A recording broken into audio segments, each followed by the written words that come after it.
están, jóvenes estudiantes del segundo año de educación secundaria? Sean bienvenidos al curso de lenguaje. El día de hoy vamos a desarrollar temas importantes. El primero es un tema que tengo entendido ya lo hemos trabajado. Sin embargo, recordemos que la semana pasada no terminamos de trabajar o de desarrollar todos los ejercicios propuestos por las páginas que yo te había brindado acerca de la clase de oraciones activas y oraciones pasivas. Hay una parte de tu material que dice el complemento agente. Entonces, a continuación vamos a trabajar este primer tema y ya luego estaríamos entrando al tema del día de hoy. Arrancamos entonces con el complemento agente. El complemento agente es un sintagma preposicional que va encabezado por la preposición por. ¿Qué significa esto? Tú te vas a dar cuenta. Cuando tú halles el complemento agente, tú te vas a dar cuenta que quien empieza ese complemento agente es con un por. El por tiene que estar al inicio e indica quién realiza la acción del verbo en las oraciones pasivas. Ya hemos visto la semana pasada que es una oración pasiva, es decir, en este caso mantiene un verbo en voz pasiva. ¿Cuál es la estructura de ese verbo en voz pasiva? Ya tú sabes, tiene dos elementos, el verbo y en este caso el participio. Para poder reconocer el agente, nos debemos hacer la siguiente pregunta: ¿por quién o por quiénes más el verbo en voz pasiva más el sujeto? A continuación te brindo unas oraciones en las cuales vamos a aplicar lo que dice la teoría. El jugador fue aplaudido por los espectadores. A ver, primer punto, harás la pregunta para poder reconocer el complemento agente. La pregunta que tienes que hacerte es: ¿por quiénes fue aplaudido el jugador? ¿Por quiénes? Es la pregunta que aquí menciona, ese es el encabezado. Ahora, seguido del verbo en voz pasiva. El verbo en voz pasiva es fue aplaudido. Fue es el verbo y aplaudido es el participio. Entonces, ¿por quiénes fue aplaudido el jugador? Porque el jugador es el sujeto.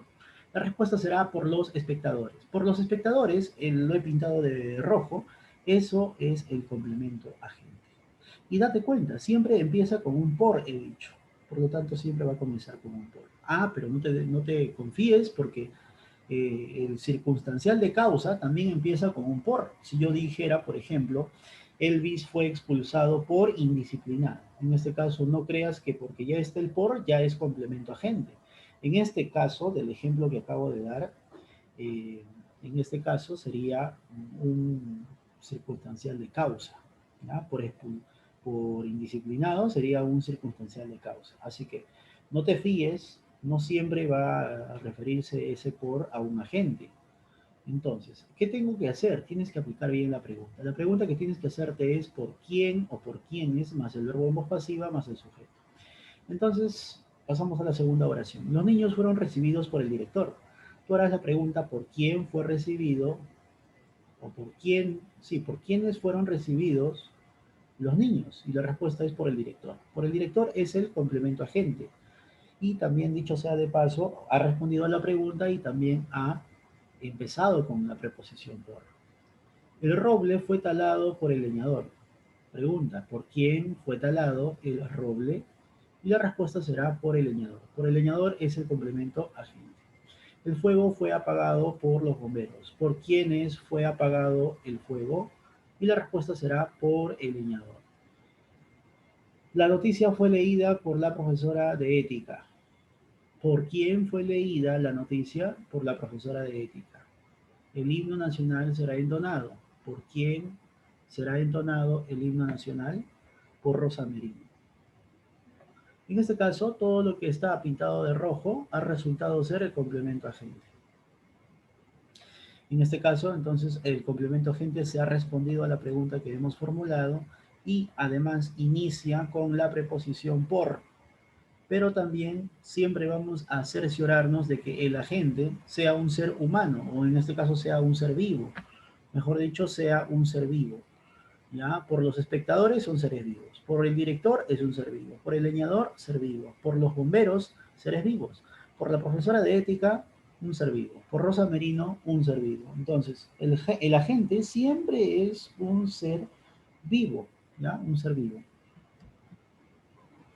A continuación te presento tres preguntas. Preguntas como la número uno dice lo siguiente. En el enunciado, el premio Mujer Revelación 2020 fue entregado a la actriz del momento Naomi González por el gran comediante Omar Sánchez.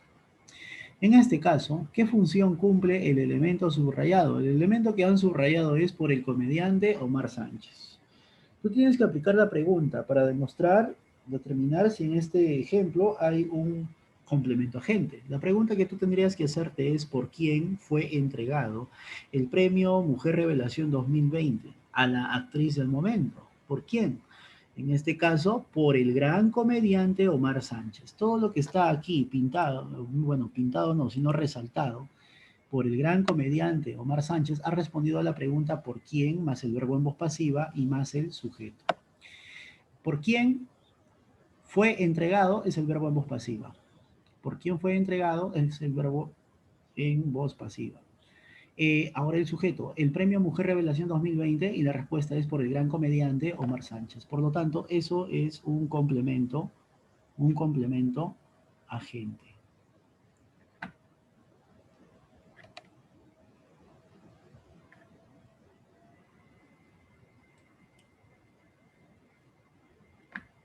Mm, a ver, no sé, no sé, ¿dónde está el mouse? Ya. Ah, ya, este es raro. Disculpa. Ahora sí. Por el complemento agente. En este caso es un complemento agente.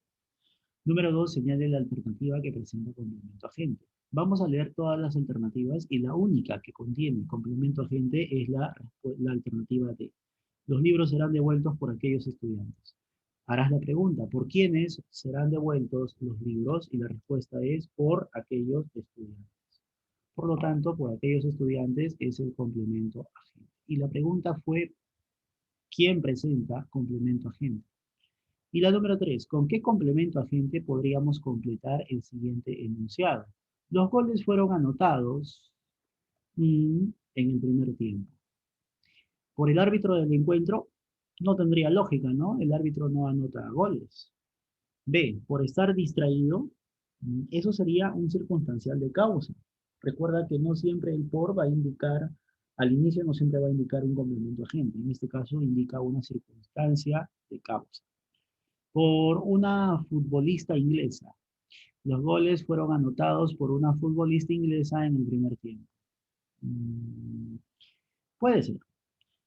Pero a ver, vamos a seguir leyendo las alternativas. Los goles fueron anotados por los argentinos González y Martínez en el primer tiempo. Ah, ya, entonces debe ser la D, ¿no? Debe ser la D. Y por último, los goles fueron anotados por indisciplinado en el primer tiempo. Por indisciplinado sería, en este caso, un complemento circunstancial de eh, causa, al igual que la letra B.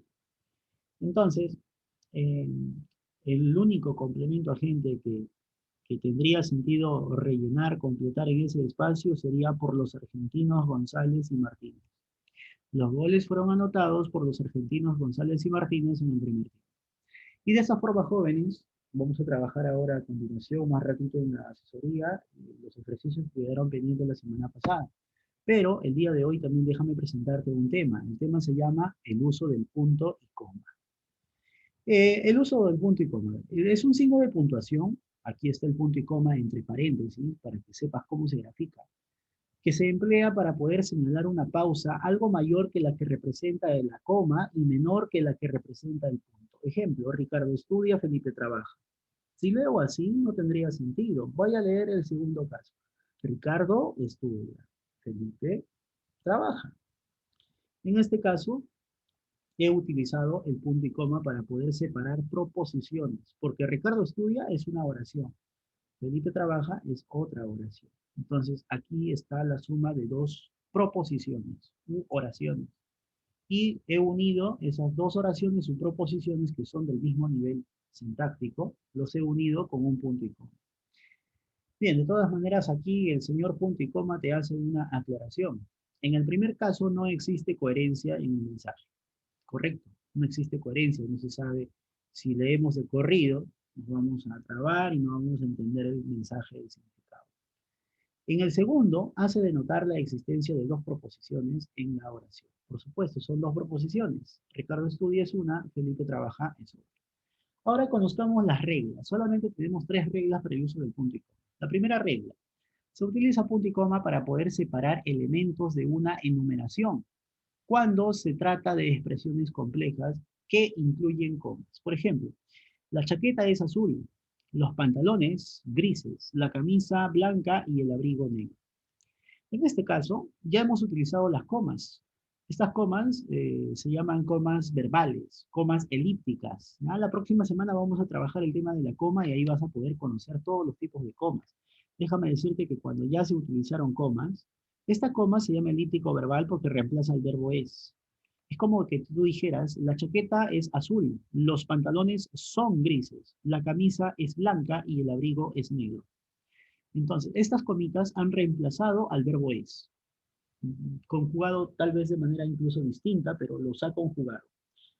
Ahora, ¿dónde utilizo yo el punto y coma? El punto y coma lo debo utilizar para poder separar esos elementos de los cuales me están hablando, o sea, los elementos de una enumeración compleja. Por ejemplo, el primer elemento del cual yo te estoy mencionando aquí, según el ejemplo, es la chaqueta es azul. Estamos hablando de la chaqueta y de qué colores. En el segundo enunciado ya no te hablo de chaqueta, te hablo de pantalones. Y esta comita significa son. Los pantalones son grises. Otro punto y coma. Significa que este es otro elemento de una enumeración. La camisa blanca. La camisa, esa comita significa es blanca. Y el abrigo, coma, negro. Y el abrigo es negro. Entonces, en este caso, hemos empleado el punto y coma para poder separar expresiones complejas que ya incluyen comas. ¿Ya? Que ya incluyen comas. ¿Qué tipo de comas? Verbales. Otro ejemplo, cada uno de los grupos del trabajo preparará un taller. 2 puntos. El primer grupo, coma, el taller de cerámica. Punto y coma. El segundo, coma, el taller de telares. Punto y coma. El tercero, coma, el taller de cestería. En este caso tenemos al punto y coma separando los talleres. Eso significa que el punto y coma está separando expresiones complejas. Pasamos a la regla número 2. Para separar proposiciones yuxtapuestas, especialmente cuando en estas se ha empleado la coma. Quiere decir que el punto y coma separa proposiciones yuxtapuestas. ¿Qué cosa es una proposición yuxtapuesta? La primera que yo te presenté, Ricardo estudia, es una proposición. Felipe trabaja, es otra proposición. Entonces, el punto y coma aquí separa proposiciones. Por eso que aquí hemos utilizado un punto y coma entre estudia y Felipe. Entonces, el punto y coma va a separar estas proposiciones u oraciones. Ejemplos. Era necesario que el hospital permaneciera abierto, ya que, bueno, acá dice, coma, toda la noche. Era necesario que el hospital permaneciera abierto toda la noche. Punto y coma, hubo que establecer turnos. 2 oraciones. La primera es, era necesario que el hospital permaneciera abierto toda la noche. Tienen un solo verbo, permaneciese. O era, perdón, era ese verbo. Hubo que establecer turnos. Hubo que establecer ese verbo. Entonces, tenemos aquí una oración compuesta, yuxtapuesta, ya que el punto y coma distancia las proposiciones. Otro ejemplo, la muchacha desesperadamente corría hacia su casa. Sus padres acababan de llegar. La muchacha desesperadamente corría hacia su casa. Punto y coma. Sus padres acababan de llegar. Acababan de llegar. Entonces, el punto y coma ha separado proposiciones yuxtapuestas. Y la tercera regla, la última regla, es que vas a colocar el punto y coma delante de las conjunciones o locuciones conjuntivas como el pero, el más, el aunque, sin embargo, por lo tanto, por consiguiente, en fin, etc. Cuando los periodos tengan cierta longitud y acaban, o perdón, y encabezan la proposición a la que afecta. Bien, en este caso entonces vas a colocar el punto y coma antes de un nexo, antes de una conjunción, antes de una locución conjuntiva. Ejemplo, los jugadores se entrenaron intensamente durante todo el mes. Punto y coma. Sin embargo, coma, los resultados no fueron los que el entrenador esperaba. En este caso, noté que hay un conector, sin embargo. Entonces, antes del sin embargo, tengo que utilizar el punto y coma. ¿Por qué? Porque ese es un enunciado extenso. Y justamente decía ahí cuando los periodos tienen cierta longitud y encabezan la proposición a la que afecta. En este caso, hemos utilizado el punto y coma para poder separar esta locución conjuntiva. Otro ejemplo.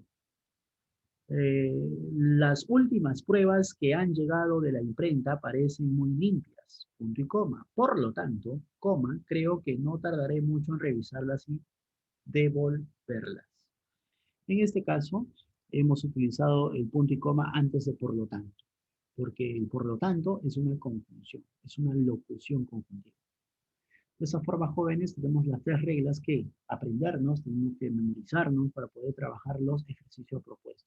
Recuerda que más tarde nos vemos en la asesoría para poder trabajar las páginas del libro de la semana pasada y las páginas de libros de esta semana. Por favor, ingresa puntual, ya tú sabes, en el horario habitual, 10 de la mañana, para poder trabajar los ejercicios de tu libro. Muchas gracias. Gracias por tu atención. Nos vemos más tarde.